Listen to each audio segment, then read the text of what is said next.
the end goal for Peach is to make stacking sats peer-to-peer the standard. So basically, pre-coiners will not even necessarily know about KYC or not KYC. They will, because the KYC free peer-to-peer will then become the standard. If we manage to make Peach Bitcoin top of mind awareness for the pre-coiners in the next bull market, then I think we will solve the liquidity problem, and we will make stacking sats peer-to-peer the standard. Welcome to Bitcoin Basics with your hosts Faris and Gordon. Visit bitcoinbasics.help if you need help buying and securing your Bitcoin. We have a brand new podcast. Visit myprivacy.help to subscribe. Did you know you can completely control your personal information without relying on a third party? Faris Gordon and industry experts explain how you can reclaim control of your data, your privacy, your life. Visit myprivacy.help. Hello, everyone. Welcome to another episode of the Bitcoin Basics podcast with your usual hosts, Faris and Gordon. The time of recording is the 6th of June. The price of Bitcoin, 6th of June, 2023, sorry. The price of Bitcoin is $25,770. Sorry, it is late in the evening for me as we are recording, if you cannot tell. Satoshis per dollar is 3,880, and the block height is 793,099. Gordon, how are you doing this evening? I'm great, thanks, Faris. It is not my bedtime yet, so I am still awake. We just interviewed Steph from Peach Bitcoin, and it was really good. And like my podcast, Faris, I do more research than you, but that's okay. But I actually found that I would challenge that, but I'm just too tired right now. It's getting late for me. We've got no evidence whatsoever. I actually found it even more impressive and met my expectations and even more, because what these guys and girls, what they're doing is solving the problem of how do I buy Bitcoin privately? How do I buy KYC free Bitcoin? And yes, there are ways to do it. And we've discussed many ways to do that in the past, everything from BISC and HODL, Paxful, whatnot, even Binance peer-to-peer. But I won't say they all suck, but there's problems with them. Even HODL now requires you to KYC yourself. So you got to buy peer-to-peer Bitcoin, but now I have to do a selfie with my ID. It doesn't make any sense. So they're solving a massive problem of the premium to buy KYC free Bitcoin, and they're solving the liquidity problem as well. So I was amazed. I'm super excited. And if you are thinking about buying Bitcoin, or you have Bitcoin, but you want to buy Bitcoin privately, this episode is for you.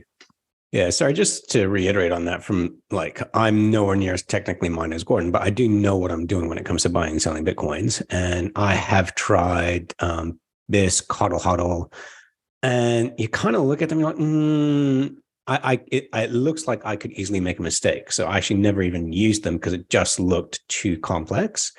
And I was worried I'd make a mistake. Whereas with what Steph is doing with Peach Bitcoin, it's explained and set up elegantly. And they've done it with obviously targeting the noobs, the first timers. And I was very impressed.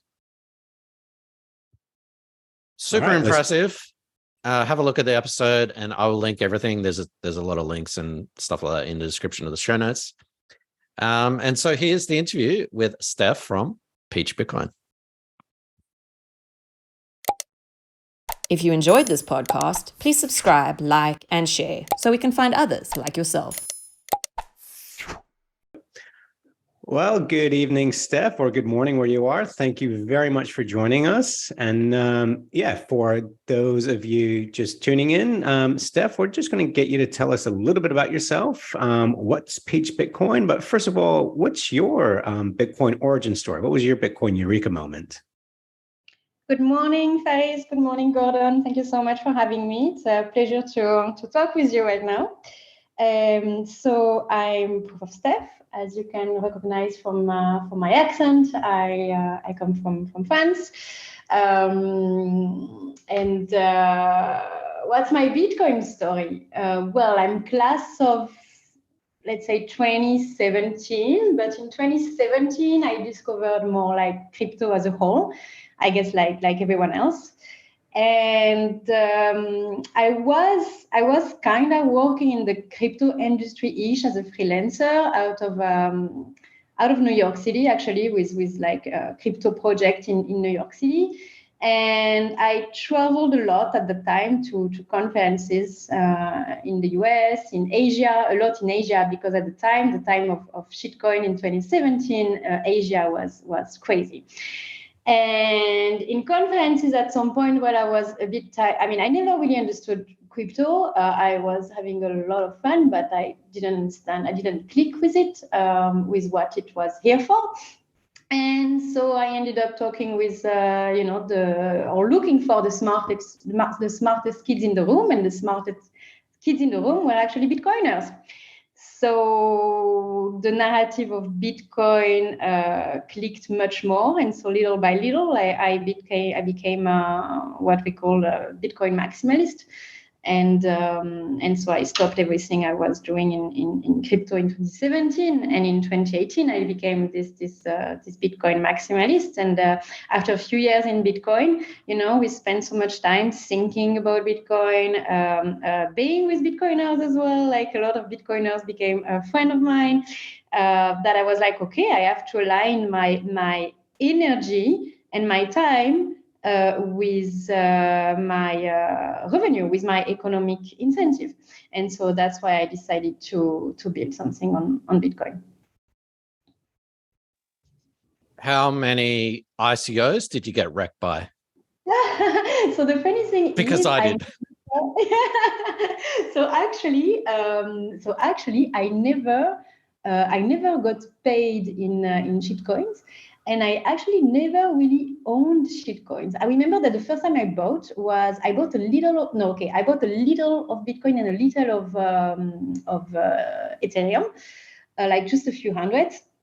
And then one day a client paid me in Ethereum, but guess what? I actually lost the keys. So I never received those Ethereums. And then every time I got paid, I was paid in USDT that I then used to stack sats. So, sorry, Steph, what were you doing at the time to get paid in crypto, if you don't mind me asking? Well, for example, I was in New York City, and the guy proposed me to ask me to run his crypto marketing agency. And so, for example, I had a client who was an ex-managing partner at Morgan Stanley, and he wanted to put gold on the blockchain. And so I was trying to do some, project management for him, this type of things. I was like, what the fuck is that? The thing is that I had no clue about it at the time. But the funny thing is that people out there were even more clueless, actually, And so, that's why little by little, I became a Bitcoiner, because I realized that, in my opinion, at least, crypto people were a bit clueless about what they were doing. They were not going deep into it, if you want, So, yeah. So your background is engineering, is it, or? No, my background is product and marketing. So okay. I work for big companies, big fast-moving consumer goods companies. Yeah, I did a lot of stuff, actually. I worked for a lot of different industries. I worked a bit in the banking industries. I worked in fast-moving consumer goods industries. I worked in the energy industry. I worked in the automobile industry at Nissan at the time. I even worked at McDonald's. You know the meme? Well, when I was young, I worked at McDonald's. That was my first job. I worked at McDonald's. Most shitcoiners, they've done the McDonald's turn. McRoyal with cheese. I had one of those. Your entry into Bitcoin 2017, 2018. I'm impressed. I'll admit it. I bought shitcoins. I lost some money on ICOs. So it's actually impressive that you didn't lose too much money with that. But it is funny how, some of the smartest people in the room, seemingly smartest people in the room, are actually the dumbest. So when they talk about blockchain this, blockchain that, crypto this, crypto that, it's like, yeah, actually, you don't know what you're talking about. So that's kind of interesting. Yeah. I have to say, I don't know if it's because I'm I'm a woman or what, but I'm also trusting a lot my intuition. And my intuition was telling me that something was off, I don't know, something didn't fully click with the crypto value proposition. It was a lot of my intuition as well that told me, well, no, maybe don't put your money into this thing. Well, you're right. So we'll talk about Peach Bitcoin in a minute, and you've got an interesting history and background, but we'll talk about exchanges, and people know what exchanges are, but perhaps we could just sort of start at a high level and maybe drill down to what Peach Bitcoin is. Could you give us sort of what a centralized exchange is, what is a decentralized exchange, and what is Peach Bitcoin, a peer-to-peer exchange? Yes. So a centralized exchange is okay. So put it in simple words. People can buy Bitcoin through basically a Bitcoin company, a Bitcoin broker, basically a Bitcoin exchange. So they're going to send a bank transfer to a Bitcoin company, basically. And centralized exchange often ask for a verification process. So what we call KYC, which is know your customer, which is essentially giving away your identity, your passport, and sometimes even more information than your passport for the centralized company to collect. And then they're like, okay, I know who you are now. I keep this information about your identity in my database, and I note that this person linked to this passport has bought Bitcoin for me.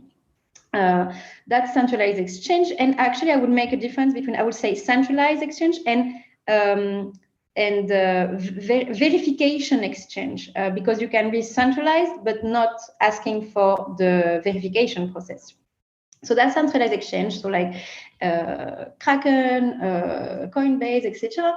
Most of the time, a lot of those exchanges are actually designed for traders. When you go to Kraken, Bitstamp, or whatever, it's a bit scary. It's a dark kind of screen with a lot of charts everywhere. So it's really designed for traders. Now we saw a lot of centralized exchange coming up, but designed for the plebs, designed for regular people. I can think about Amber in Australia. I can think about Relay in Europe, Pocket Bitcoin, many, or even Cash App in a way. Those are still centralized exchange, but with a different type of audience, a different type of design. Then we have then peer-to-peer exchanges. Peer-to-peer exchanges, the difference is that instead of buying Bitcoin or selling Bitcoin to a Bitcoin broker, a Bitcoin company, you're actually selling or buying to another person. So essentially, you're not sending your bank transfer to a central entity, but you're sending your bank transfer to an individual. So no one knows actually that you actually bought Bitcoin.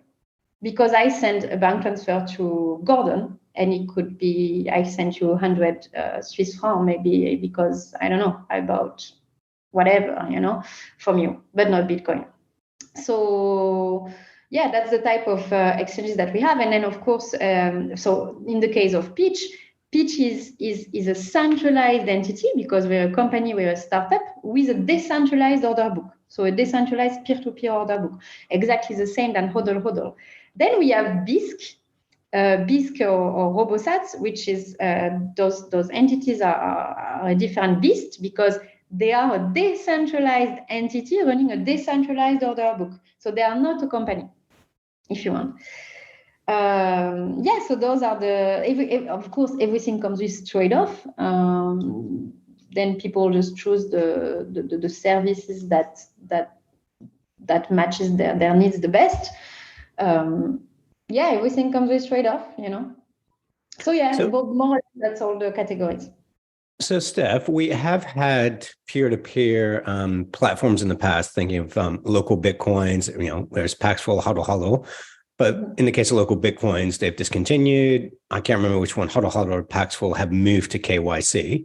Why is that? Why has it been difficult to maintain a peer-to-peer exchange? Yeah, no, that's a very good question. So local Bitcoin, I think that from what they communicated, they stopped their business just because I think they moved to something else, because they've been in the game for they're the OG in the game. They've been in the game for like, I don't know, like 8 years or so, and I think they choose to discontinue. They were not forced to discontinue. Paxful, they closed because the ex-CEO Ray made it quite clear. They closed because they had a team issue at the funding team level. It is difficult because government wants to surveil everything, and of course peer-to-peer is trying to circumvent that. Peer-to-peer is circumventing. Okay, we do not know who is actually buying and selling Bitcoin with peer-to-peer order book. So yeah, of course, government, they want their hand on any single on-ramp, off-ramp that exists. So the name of the game is to navigate with the regulation, basically, or to create a complete decentralized entity a la BISC. But it's not trivial to implement, and it comes with trade-off because BISC is very complicated to use, and with I can testify to that.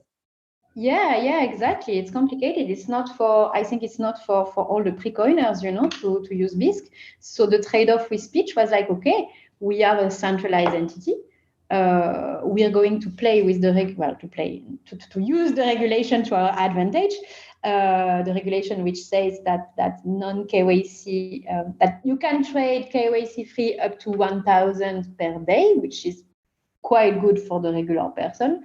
$1,000, euros. 1,000 Swiss francs. Yeah. 1,000 Swiss francs. Okay. Yeah, per day, which is which is still a shame, obviously, but for the average person nowadays, it's still a reasonable amount to trade with. Well, up until hyperinflation, maybe.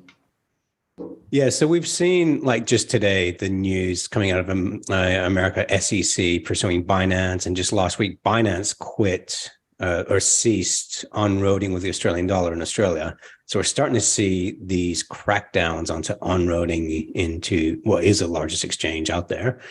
How is it a threat to Peach Bitcoin? Is that something you might be concerned about? The government comes knocking on your door and just saying, yeah, we don't want you running the service. Can they prevent that? So first of all, I'm not going to touch the US market at all. I think you guys already have a lot of, not you, you're not in the US, but yeah, they have a lot of great startups out of the US. They have Cash App, Strike, and everything. So, and the regulatory framework in the US is way too complicated. And in Europe, well, in Switzerland, Peach Bitcoin is already affiliated and accredited by the regulation. So we already have the license that our model is compliant with AML laws. So far so good. We are playing with the navigation quite well so far, and we'll see how it evolves. And is it open to non-Swiss residents? Yeah, it is. Okay, so anyone can join. Sorry, I just want to go through a step-by-step guide for new people coming in. Anyone can join Peach Bitcoin, and you can download the app onto Android and your iPhone as well, and desktop. Set up an account. You fund the account, and you can fund it in multiple currencies, and that can be done via Swift bank transfer. And then you can buy Bitcoin from someone else. Is that correct? Have I misstated anything so far?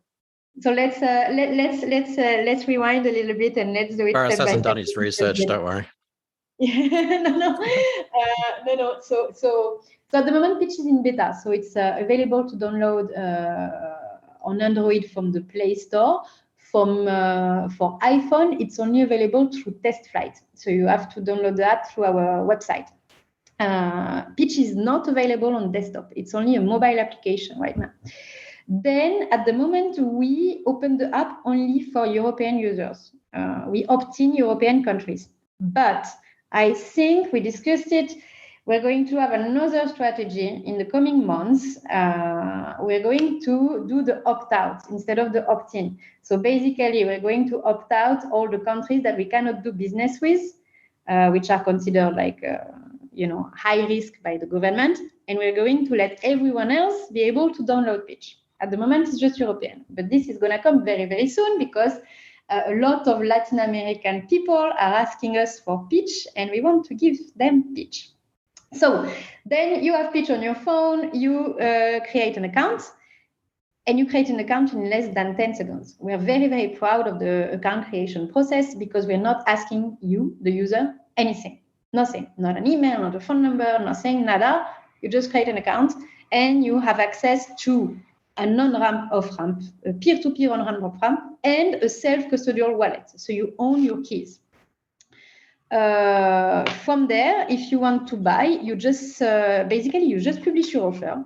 I want to buy 1 million sats with Revolut and PayPal and Wise. I publish. I wait to receive a match, meaning a sell offer that matches my criteria.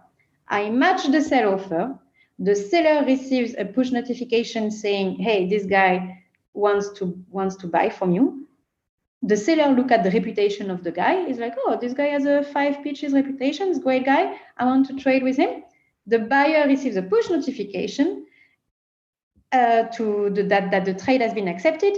He then sees the payment details. So he sees the phone number of the Revolut account. He goes on the Revolut account still from his phone, make the fiat payment. The seller receives a push notification from Pitch saying, "Hey, the payment has been made. Confirm that you received the payment." The seller confirms that he received the payment, and the sats are sent to the buyer, either on the Pitch wallet or on whatever wallet of the buyer's choice. So the Peach app itself, so Peach acts as the escrow. And this is something I really appreciated on your website was you have screenshots of that process. Because I remember trying Bisq once and the concern was, hang on, if I'm sending this person my money, how do I know they're going to send me my Satoshis? That process I didn't think was explained so well. But yeah, on your website, I thought that explained quite well how the behind the scenes of the process works.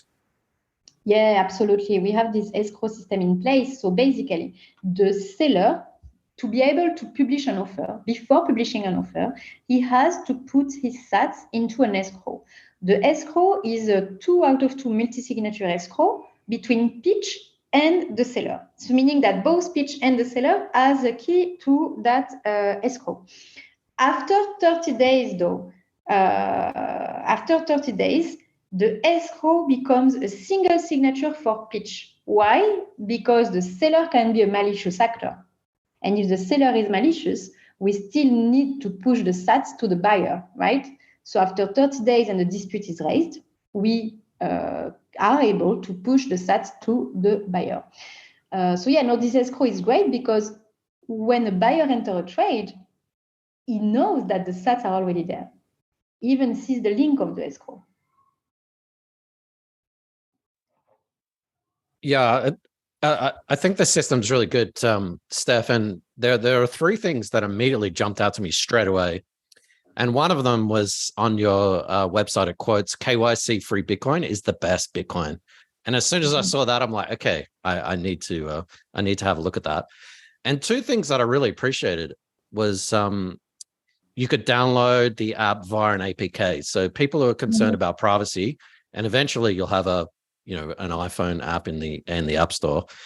They don't want to tie to the Google or the Apple ID and that kind of stuff. So I just appreciated that privacy aspect, and that showed that you guys are on the right track to be able to download an APK and install it for people on Graphene or different de-Google phones. And the third thing that I was impressed with was the network fees. So at the moment, everyone's going crazy on ordinals and BRC20, which we've talked about in the past, and the network fees going through the roof. But on your app, you're actually able to specify actual, change the default network fees to, calculate yourself or whatnot. So we don't have to go into all that stuff, but I was just impressed straight away that you guys kind of get it from a usability, from a privacy, because I've used HODL, I've used Bisq and all that kind of stuff, and I consider myself technical, but the need for Peach exists, and I might be taking words out of your mouth, but the need exists because the interface and the whole process is pretty horrible if you want to buy KYC-free Bitcoin. Sure. Thank you. No, thank you. Yes, I mean, we do care about. Of course, there are trade-offs. Okay, of course there are trade-offs, but we are Bitcoiners. The whole team is Bitcoiners. The whole team is Bitcoin maximalist, and we do care about providing a good UX, a good journey, without compromising on some basics of privacy. And yeah, that's very important to us. So basically, us Pitch, we do not know anything about the user, like anything. What we know is the order book. Because when you create an account, your account is actually your Pitch public key. That's what your account is. Your Pitch ID is the first 8 digits of your Pitch public key. And then we know that Pitch ID 123 has about 1 million sats with Revolut today from Pitch ID 456. That's what we know, the public order book. That's it. All the payment data in the app, when you input, for example, your phone number or your IBAN, we do not see it. This is end-to-end encrypted. We do not see it. We only see it if you raise a dispute. Otherwise, we do not see that as well. The app data are stored on your phone, and that's why that's why if you lose your backup to the Pitch account, you actually lose your data. All your data are stored on your phone, not on our server. That's quite important as well for us. That's extremely important. That's amazing, because even privacy services, KYC, like Paxful in the past and HODL HODL, you were able to buy and sell using a peer-to-peer marketplace, but then they introduced KYC.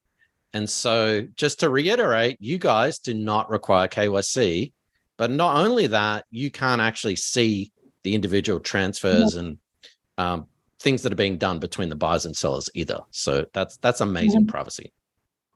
Nice. Yeah. That's we're very happy about Pitch right now. It's true. I'd say we're very proud of Pitch.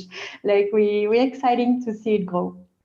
And there's a really cool feature. I looked at I didn't see it in the app. I downloaded that, but I saw in the screenshots of what Faris was talking about before. It's like if you're using a BISC or something and you're sending money to someone else, well, how do you know, that it's going to get there or whatnot? But I saw in the, there was a little place in the escrow sort of field that you could like click on a hyperlink and it actually showed you, I think from a block explorer, the transaction ID of what was actually happening. So you could see actually that those funds from the seller are actually there. Like I can see that the seller has actually got that money in escrow. Yeah. Exactly.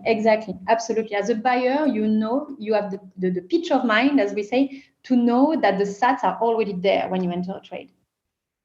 Don't trust, verify. Don't trust, verify. Exactly. Wow. No, it's a very impressive service, Steph. And do you mind telling people how you came up with the name? I thought it was quite cute when I read about that.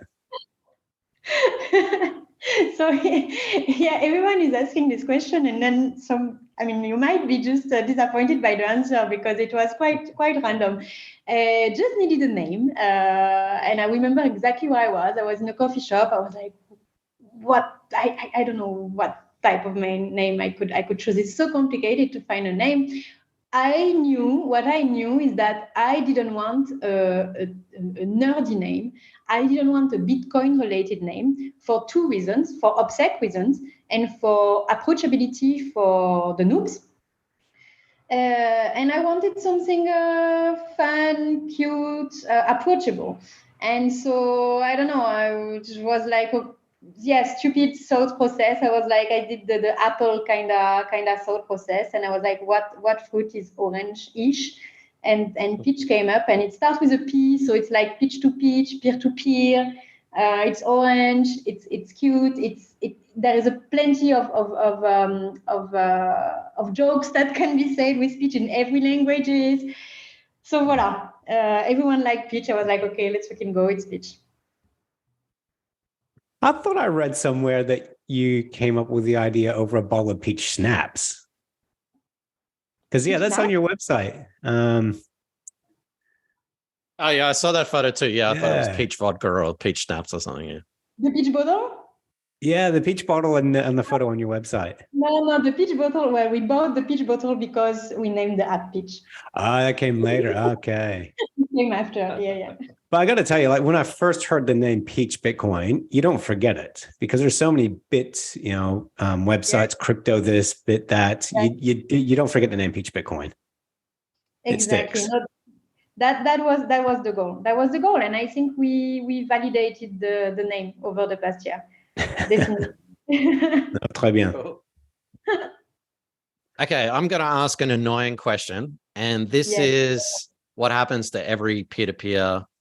And what I've been frustrated using Beers, Hodl, Hodl, Paxful is two main things. One is the lack of liquidity. You want to buy Bitcoin, but there's not enough sellers.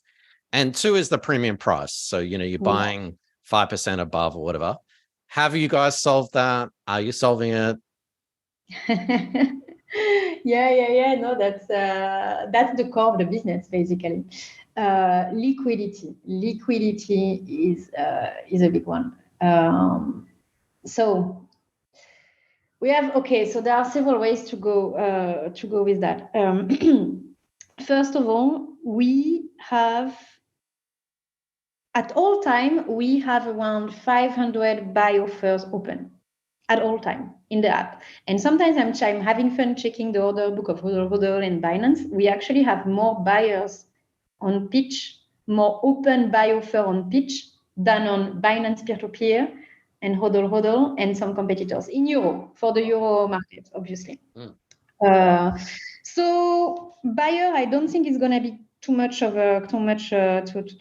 complicated for us to get buyer, but obviously in peer-to-peer, as you said, how to get sellers. So first, what we're doing is that we have zero fee for sellers, so it's free to sell your Bitcoin on Pitch.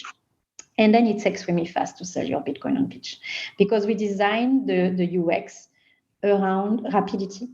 Rapidity is extremely important for me. Rapidity, usability, and all from your phone. So you can literally sell your sats from your swimming pool, basically.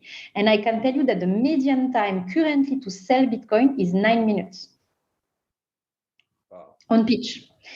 So basically, the first strategy is to develop more and more features for the sellers. We have a bunch of features in the roadmap dedicated to attract more and more sellers into the app.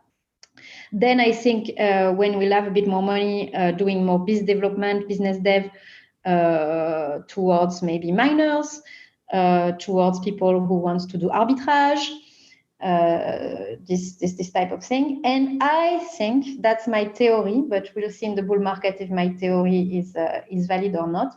But I think that if Pitch is still there during the bull market, and if Pitch is adopted by retail in the bull market, I think that those pre-coiners will be actually the one experiencing Bitcoin by buying and selling a lot. And I think that the mass, let's say, the mass will be the one bringing liquidity, not necessarily the current arbitrage and the current Bitcoiners.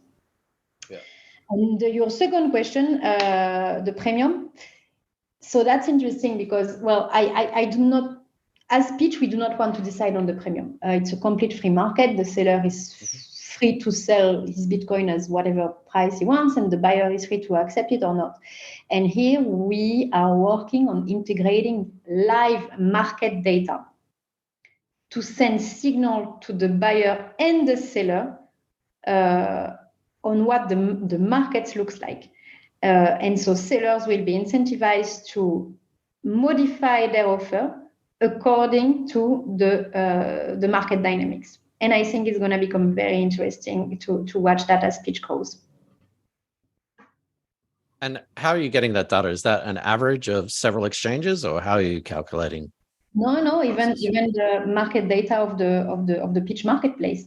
So we can communicate to the seller, for example, what is the average premium of all completed trade offer on this specific payment methods, or how many buy offer there are live for this payment method, or how many times his sell offer has been matched by a buyer versus another sell offer. We can have a lot of fun with just the marketplace of Peach. But what you just said is interesting as well, because at some point we were thinking of also potentially, because right now we are showing the Bitcoin price from centralized exchange, right? From centralized and exchange that ask for KYC. So we're showing the Bitcoin standard price on our app and even all the other app.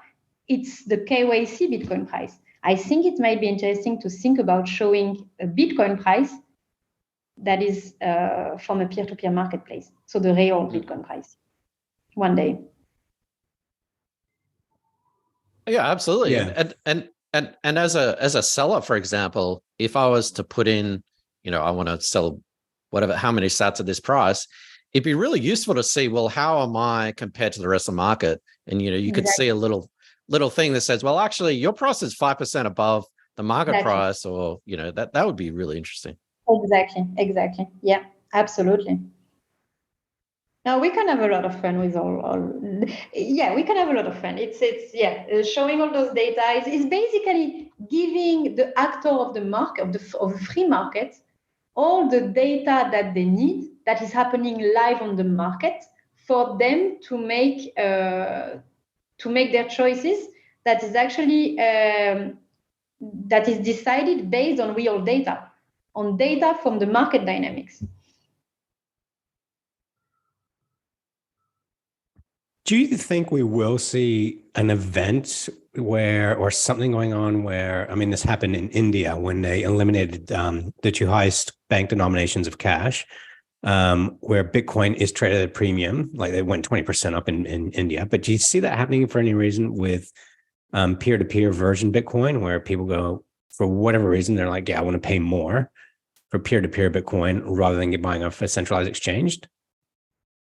Well, yes, absolutely. And I think it's already happening. Like proof is, we already have users, and we already have users who are willing to pay X premium for their KYC free Bitcoin. And is that tax avoidance? Is that, do we know the reasons behind that? Like, what do you think is driving that? But the reason is I don't want to give away, the reason is privacy. I don't want to give away my passport to buy Bitcoin. I don't want anyone else to know that I own Bitcoin, because I'm opting out from a system. It's my choice to opt out from this currency, and this is my own decision to decide to operate on a new money. And it's not anyone else's business. It's my own business. So I don't see why I should inform a third party that clearly has proven that this third party doesn't want any good for me. I want to opt out from the current system in all privacy. That's the reason. And the second reason is simply usability. Like, come on, get a noob or a pre-coiner is like, oh, I want to buy Bitcoin. Get him to explain to him, yeah, but go back home, get your passport somewhere, wherever you keep it, come back, let's take a picture of your passport together, blah, blah, blah, wait for 2 days, and you might have an account. Nah, come on. Just from a product standpoint, it doesn't make any sense as well, So it's both. It's like, yeah. I remember, the days of 2017, people trying to buy Bitcoin, and it would take 2 weeks for your account to get processed. And by that time, the price went up X amount. And so people had it in their head on buying Bitcoin at $4,000. Now it's at, $6,000. I'm not going to buy Bitcoin. I'll wait for it to come back down because they missed that 2-week move. When you're saying in a matter of seconds, you get an account up and running, it's pretty incredible. Yeah, no, it matters. Usability, especially for pre-coiners, usability matters. They will use the product that is the most performant, the most usable. Basically, performance, usability. At the end of the day, we're providing a product, right? Yeah. So and in fairness to centralized exchanges, because I helped a friend, even though I suggest I didn't know about Peach Bitcoin at the time, it's a couple of weeks ago, and they just wanted to do it, the fastest, quickest way, and I think it was Binance in the end. Like, in fairness to centralized exchanges, it was fairly quick, but of course, what are you actually paying for? You're paying with your government ID, your information, your mobile phone. So you could talk about buying KYC for Bitcoin at a premium, although Peach Bitcoin, it might not be a premium, but at a centralized exchange, you're actually paying a premium, and the premium paying is your privacy. So Exactly. you have to Exactly. try that. But if you're able to do both, if you can lower the price and have a good price and not have any KYC stuff, then that's the holy grail, isn't it? So exactly. But I think I guess the price the premium from sellers will go down as they will have more and more sellers and more competition. But I mean, at some point as well, Bitcoin is not meant to be traded to always be traded at the same price, right? I mean, we cannot want Bitcoin number go up, like the price to go up, and still want to buy Bitcoin cheap. At some point, it's just, there is a cognitive dissonance here, Bitcoin is meant to go up. So the point is stack an amount of Bitcoin, and people will. Yeah, and don't tell anyone about it. Yeah, like the first rule of Fight Club, don't talk about Fight Club. Right. It's like when you see Bitcoin stickers on laptops, like, no, don't do that. It's great that you want to spread the message, but not in public. And it's like, don't host a Bitcoin Basics podcast. You're a target. I don't have a Bitcoin, Faris. I lost it in a boating accident. Remember? Yeah, we were on that trip together. That's right. Yeah. Several boating accidents. Yeah. With Jimmy Hoffa and John McAfee. Yeah. So I'm going to ask an annoying question. And that is, when Lightning? So we talked about, so last week we were in a team retreat all together in Spain, and we talked about that. And Lightning is not trivial to implement at all, especially if we wanted to implement a self-custodial Lightning on-ramp, off-ramp. So we're first thinking of because the question is not okay, what is the question behind when Lightning? The question is why Lightning on Peach? And the why Lightning on Peach is because of the high fees environment. So what we want is actually to reduce the fees. We do not care much about the instantaneity on Lightning on the exchange, to be honest. It's not the number one criteria. The number one issue to solve is the fees. So how to solve the fees? Well, we came up with other ideas that are less complicated to implement than Lightning and can still save on fees. So for example, as simple as batching transaction. And batching transaction can actually save up quite a big amount on fees on Peach. Yeah. So we're first going to implement features that are 80-20, so 20% effort for 80% of profitability, let's say. And then down the road, I think next year, we will see how we can, if Lightning makes sense. We're also thinking about integrating Bitcoin Liquid, maybe. I was going to ask that, yeah. Yeah, we talked with Blockstream a few weeks ago. It might make sense. And I think you're right. I really like your answer because, when I asked that question, it was a little bit of a trolley question, but a lot of people ask it, and it wasn't so much the speed, it was more the network fees, the transactional fees. So if you can get the fees lower, then that's fine. Exactly. Absolutely. And that's why I always say, treat Peach Bitcoin, yes, it's about Bitcoin, it's built on Bitcoin, fine. Okay, that's whatever.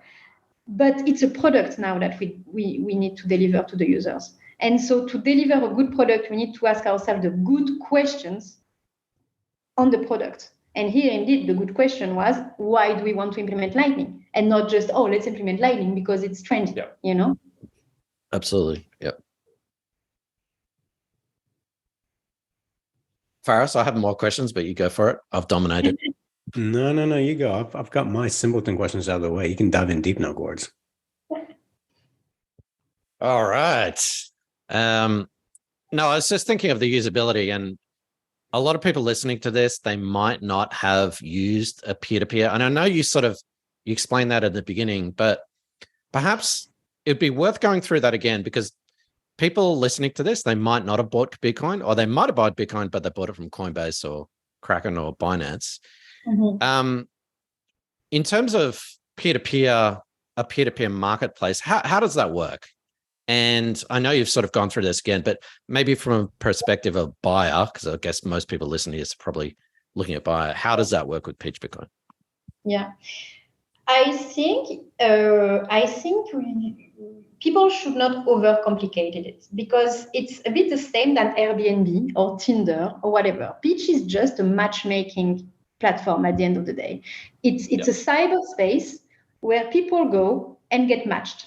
So I want to buy 1 million sats with Revolut, PayPal, and bank transfer.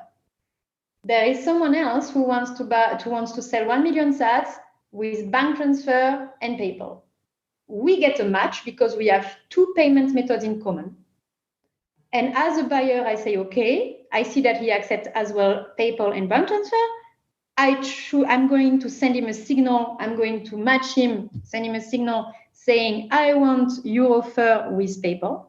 He's going to receive the signal, the buy proposal. He's going to say, okay, that's a good proposal. The reputation is good. I want to trade with this person. And the buyer sees the the payment detail information. So the IBAN, the phone number, whatever payment data that will allow him to make the fiat payment, because the fiat payment doesn't happen on Peach at all. Peach has no link whatsoever with any fiat payment rails. You have to go outside Peach Bitcoin to make the fiat payment. And then that's it. You confirm on Peach that you have received the payment, and you rate your user. I don't think, to be honest, I think, okay, we have a lot to improve on the UX still, for sure. But I think that most people are already quite comfortable with peer-to-peer marketplaces. I mean, look at Airbnb. We peer-to-peer our houses. Look at even Uber. We just put in touch a rider and a driver. Even a bit Tinder. It's a bit the same. You match someone, you send a signal that you're interested. The person says, okay, I match you back, and boom, you get into a trade, where the trade here is a chat system. Peach has been built a little bit the same. It has been built as well to be mobile native, mobile first. So that's why the user journey is extremely, I think, is quite smooth. Tinder can be a horrible trade, but that's a story for another time. So I like your analogy of Airbnb. That's good, because Airbnb isn't providing the properties themselves. They're just matching people who want to rent and people who've got a house. So that's sort of what you guys are doing, that peer-to-peer marketplace. We're just a matchmaker. Just a matchmaker. Matchmaker providing the platform to do the matchmaking, providing the security infrastructure with the escrow, and providing the customer support with the dispute management system that happens in the app. Yeah, that's great.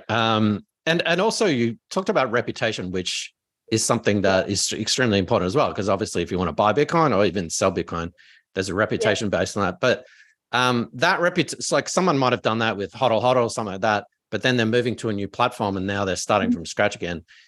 How can we maybe implement or incorporate some sort of reputation system that's sort of maybe a bit open? And I don't know. I love your question, because that's a feature that we have in the roadmap, and I think we should quite fast. We want people to not start from scratch, exactly as you described it. If you have a 5-star rating with 1,000 trade on HODL, Paxful, Binance, whatever, you should be able to import this reputation into Peach. The feature is written already. We just need to start to ship it. And then the other way around. Because the Peach reputation score is linked to your Peach public key. And this is going to be exportable and verifiable, because you can verify your Peach public key with your Peach PGP key that is derived from the public key. It's a bit like, this is very, very similar to Nostr. So on Nostr, you can verify that what you write is that the message is actually coming from the account that it says it is from, and it pitches the same thing. So we want, in the near future, we want to be able, well, it's already possible, but we didn't implement the feature yet. We want to make pitch reputation score exportable. Yeah, that's really important, and I'm really glad to hear that, because there are so many amazing platforms around, but they're all siloed. I've got one system here, I've got my reputation here, and especially for Bitcoiners, we've already got this public-private key system anyway. So why can't we implement some sort of interoperability between all these systems? So that's cool. Yeah. Exactly. Absolutely, 100%. And even I think the ideal world would be that we all have a shared order book, maybe hosted on Nostr. Interesting. Yeah. I know you're beginning, and Peach's sort of, you guys are just getting started, and everyone's like, where is this? And you mentioned that, it's pretty much Eurocentric at the moment, but you are going to maybe, apart from countries that can't participate, like as an Australian or as, I don't know, someone in Africa or whatever, is there a roadmap for that? And what would that look like? Australia, I do not know about Australia. I'm meeting with my lawyer on Friday, so I will ask him. But first, I think the easy win is for us to make pitch available in Latin America. That's the easy win, because I think regulation in Latin America are less invasive, maybe at first. So yeah. But I'm going to see that with the lawyer, because I said, except countries that we need to opt out, I would like to make pitch available, everywhere. Without any. So you might not want to answer this one, but if you're not in a European country, but you can set up like an iStore account in Europe or a VPN on your phone, is that a possibility to join Peach Bitcoin? So as a curveball question, you probably don't want to answer that one. Your lawyer might tell you that. No, exactly. I think you said it all. I mean, technically, it's possible. Okay. But you'd still need a bank. Even if you use a VPN, you still need to do a European payment, like a SEPA or a payment anyway. Yeah, but if you see, true. But there are like some fiat online wallets that are solving this. For example, on Wise, on Revolut, a lot of currencies. Right. Sounds like a fun challenge we can play around with. Because as Bitcoiners, we like to follow the rules. Exactly. Exactly. Yeah. No, it's fun. It's a bit like how do we say it again? Ask for permission later. Like try it out. Yeah. Yeah, because if you ask permission first, then you don't do anything, to be honest. It's like, okay, you're not doing something completely illegal, but I mean, do it. And, voila. Like when we started Pitch, we didn't have the license at first. So now, yes, we have the license, but at some point you have to run into the unknown a little bit. If you always want to do something in the known framework, then I can tell you, you're not going to create that much because, well, it's not possible. Yeah, it doesn't work like that. Or wait for regulation. I mean, if you waited for regulation, you'd be waiting 20 years. Yeah. So. Exactly. Okay. Is there anything you want to tell us about Peach that we didn't ask, or any features, or what's on the roadmap, or feel free to plug whatever. Tell us where people can find you, follow you, all your social medias, all that stuff. Right. Well, people can find us on Twitter at peachbitcoin. We also have a Telegram group. But it's true that this Telegram, you can find, all our social media links are into our website. So we have a Telegram group, a Discord, group where we provide customer support in Spanish, German, French, Dutch, Italian. And then what's excited to say, well, the app is available in Spanish, which is great, and we're actually working to release one new language every 2 weeks or so. So that's quite exciting. We're working on making the UX even more smooth. We are going to implement RDF for the fees in the coming weeks. We are going to implement, as I said earlier, the batching transaction. We are going to implement live market data for both the buyer and the seller, with the seller having the ability to change his premium depending on the market data that he receives. A lot of cool stuff. It's so exciting, Steph, because like Faris and I, we have Bitcoin podcast, but we're also starting a new privacy venture. And this question has been, buying Bitcoin is easier and easier, but actually it's not easy to buy KYC-free Bitcoin. And I've used BISC, I've used HODL, Paxos, I've used them all. And apart from the technical aspect, lack of liquidity and premium, stuff like that, it's a hassle. It's really, you're solving a very, very important problem. Yeah. Thank you. No, and maybe to conclude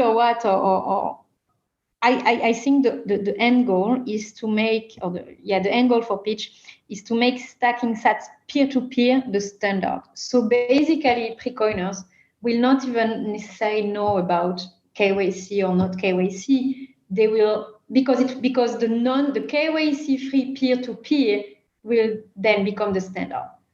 If we manage to make peachbitcoin top of mind awareness for the pre-coiners in the next bull market, then I think we will solve the liquidity problem, and we will make stacking sats peer-to-peer the standard. Because if you think about it, I think that it competes.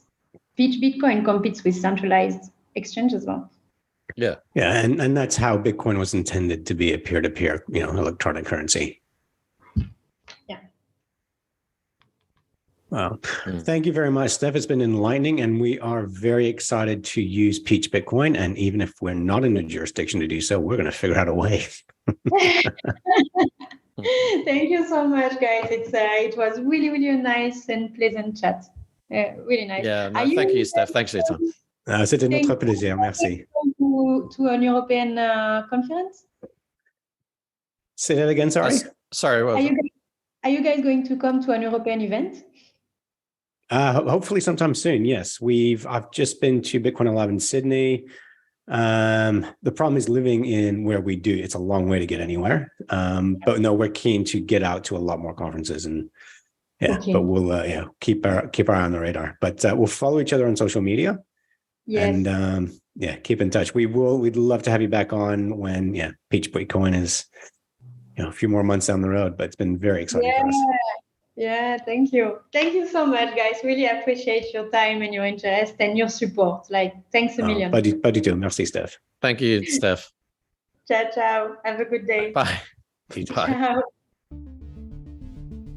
Thanks for watching or listening. If you enjoyed this podcast, please like, subscribe, and share so we can spread this educational content to others like yourself. Visit bitcoinbasics.help. Disclaimer. Any content provided by CoinCompass is for educational and informational purposes only and is not investment, legal, tax, or any other professional advice. A qualified professional should be consulted before making any financial decisions. CoinCompass will at times recommend certain products, services, and technologies, but these are opinions based upon our own or podcast guests' experience and not endorsements. We take no liability for out-of-date or inaccurate information, software bugs, manufacturing errors, technology misuse, or issues involving third parties. Visit coincompass.com for more information, and please contact us.